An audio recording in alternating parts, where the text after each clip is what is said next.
had the battery out to jumpstart somebody, so I just hope we don't have a weak start. But the first key swing is always the most terrifying part.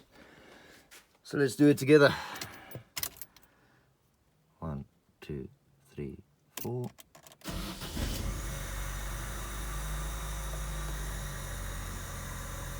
That's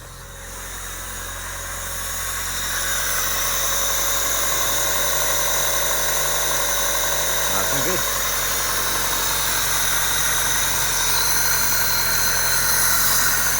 So I leave the whole air sensor on and I plug it out of the body, and then you can actually position it here so it still feels some wind flow.